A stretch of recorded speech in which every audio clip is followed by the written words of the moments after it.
Last week we have discussed about the first two phylum, that is Porifera and Coelenterata, that is Porifera or Cnidarians.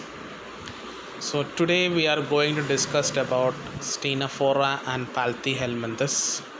So I have given the notes, so you can read that notes also. Before reading that notes, it is recommended to read the textbook once. Almost it is same, but only few additions are there, like last time's note, what is the larvae of this organism, that organism. That is the only addition. There is no other additions inside that. So you have to read first the textbook, then you have to go to the notes.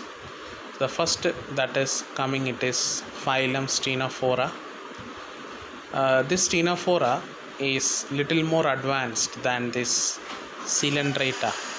The reason because of this their advancement is they are the only organism, first known organisms, which have the capacity to have produce bioluminescence. Bioluminescence means they have the capacity to produce self-light emitting proteins, light emission, and the enzymes that is responsible for producing this bioluminescence, they are generally termed it as one class of protein known as luciferase, and it is very common in all the organism that lives in very deep, because the light can reach only up to 10 to 20 centimeters at the maximum. After that, centimeters, after that light will not penetrate into that deep ocean.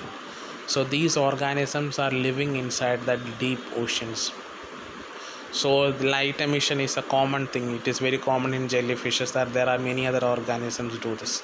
So one of the first characteristics of this organism is they are radially symmetrical, diploblastic in nature.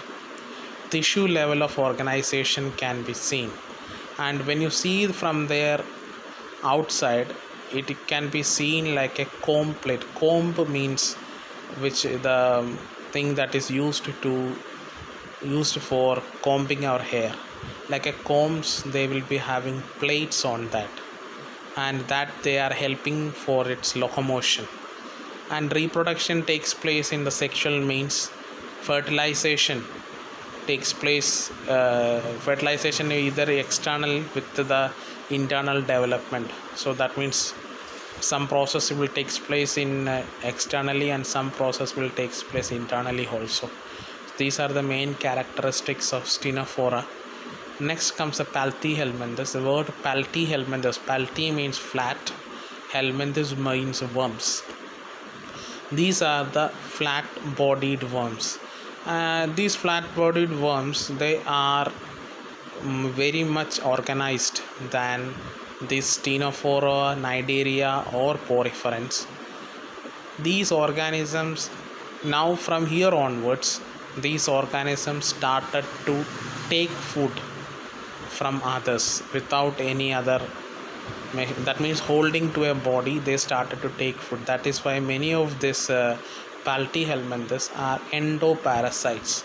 There are two types of parasitism is there, endoparasitism and ectoparasitism. Endo means which is present in living inside the body, ecto means outside the body.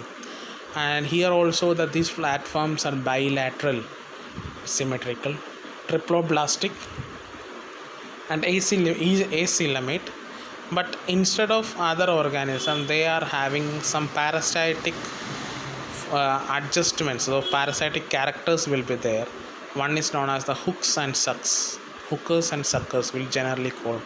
Hookers means these are some structures that is helping to hook to anybody's body, and suckers used to suck food from that. So we have such type of organisms living inside our stomach, known as the tapeworm, liver fluke, etc. They are living inside the human body, and they absorb nutrition from that, and they have special mechanism. That means the food will enter through the mouth, and the excretion takes place through the flame cells. and these flame cells are also helping is in osmoregulation. Or these flame cells are one among the primitive forms of our modern day human kidneys, a primitive format that not that much developed it is. Fertilization is internal, and they have larval stages, and there are some organisms like planaria which lives in the fresh water. They have very good regeneration capacity. So one among the important worms that lives inside that is known as tapeworm and liver fluke. Next comes is the Ascellminthus. Ascellminthus means their body, instead of flat, it will be circular in nature. They are free living, and many of them are terrestrial or parasitic in nature. They have a organ system development we can see. It is also bilaterally symmetrical, triploblastic, pseudocoelomate. That means they are having the false coelomate. Mesoglia will be filled with some other structures which call them as false coelomate. Alimentary canal, the primitive form of alimentary canal we can see, that is they have muscular pharynx, and they have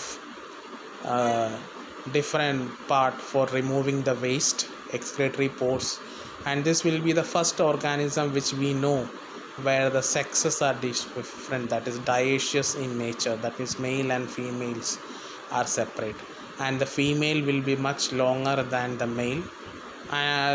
So fertilization will be internal, and there are some cases some of them have larval stages also.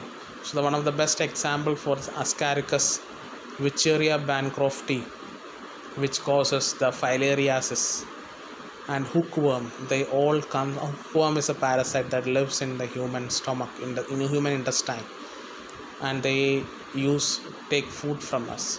So these are the main characteristics of these three. So if there is any doubt, please let me know. Thank you.